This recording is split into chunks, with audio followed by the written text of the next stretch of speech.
Hello, it's noon on Monday, the 18th of January. You're tuned in to our midday newscast here on Arirang TV. Thank you for joining us. I'm Mark Bree.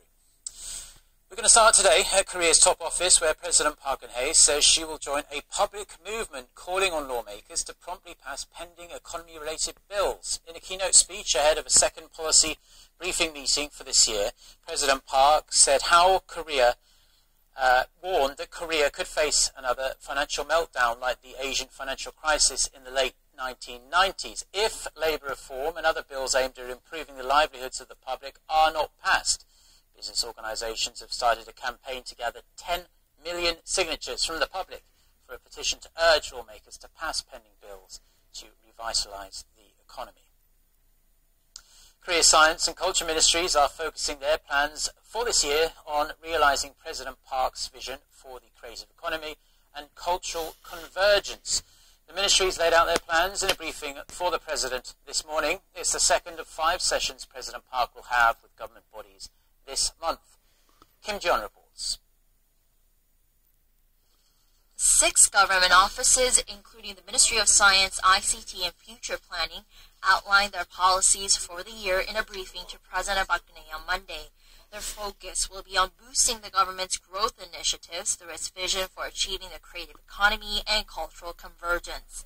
The ministries pledged to work toward creating a mutually beneficial corporate environment among the country's big conglomerates, startups, and small and medium-sized companies by utilizing a network of 17 creative economy centers dedicated to spearheading regional innovation and entrepreneurship. We plan to make employment zones in the Centers for Creative Economy and Innovation by June and help build infrastructure for digital cultural content through creative economy valleys in Seoul's metropolitan districts of Sangam and Pangyo, which are expected to become Asia's largest startup and cultural hubs. The ministries also hope to inject a combined $65 billion into nurturing core growth industries such as fintech, including the Ministry of Science, ICT and Future Planning, outlined their policies for the year in a briefing to President Park Geun-hye on Monday. Their focus will be on boosting the government's growth initiatives through its vision for achieving the creative economy and cultural convergence. The ministries pledged to work toward creating a mutually beneficial corporate environment among the country's big conglomerates, startups, and small and medium-sized companies by utilizing a network of 17 creative economy centers dedicated to help nourish innovative thinking and create cultural platforms. It also hopes to lift the number of inbound tourists to 20 million by creating leisure and entertainment complexes equipped with shopping and casino facilities. The Health Ministry says it will work toward easing regulations in the biohealth sector and support the development of telemedicine systems in rural areas. The Korea Communications Commission says it will ease regulations to allow ground wave channels to broadcast in ultra-high definition, in addition to increasing the number of startups using location-based services. Kim Jeon, Arirang News. Now, the parliamentary speaker of Korea's National Assembly will make yet another attempt to mediate between the two rival parties to smooth the passage of some contentious bills. Officials say Jung Woo-ha plans to meet with ruling party floor leader Won Yu-chol and his opposition party counterpart Lee Jong-gol together later this afternoon. The two party chiefs are meeting today.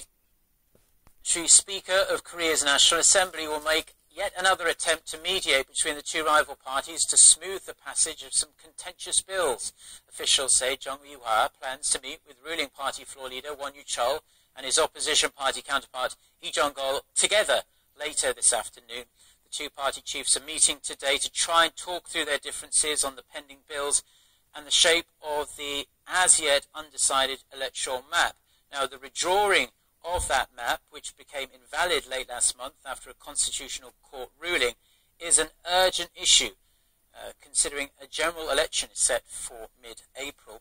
Speaker Jung has not been able to exercise his authority to put the issue to an assembly vote as a committee under the National Election Commission failed to produce a suitable alternative.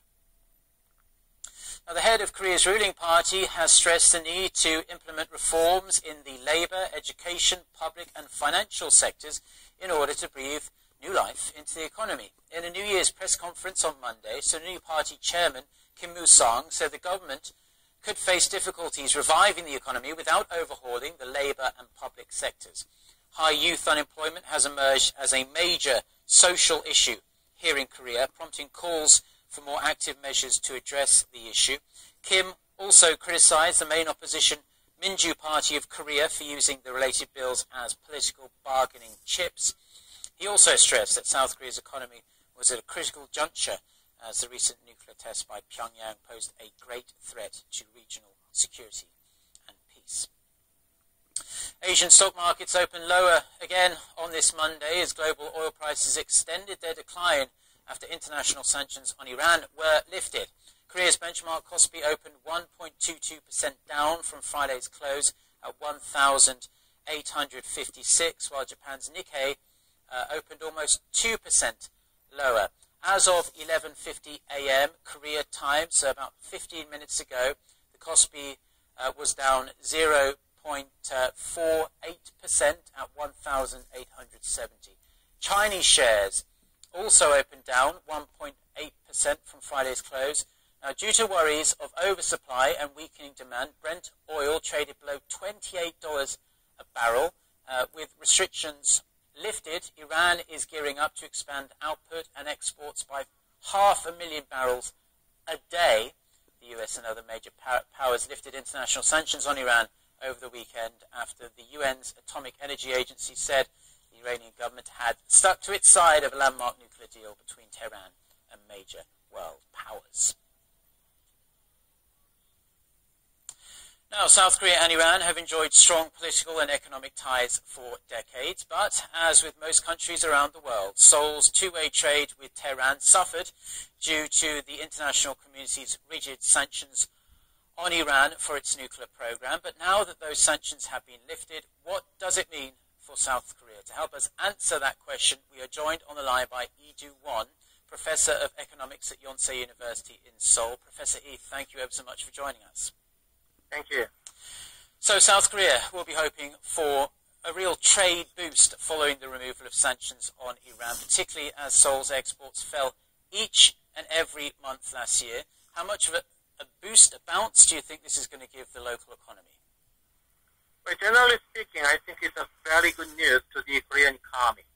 As you know, as economic sanctions on Iran is lifted, the Iranian government can reclaim the ownership of its foreign assets, which is actually very huge, and they will definitely use this money to redevelop the Iranian economy.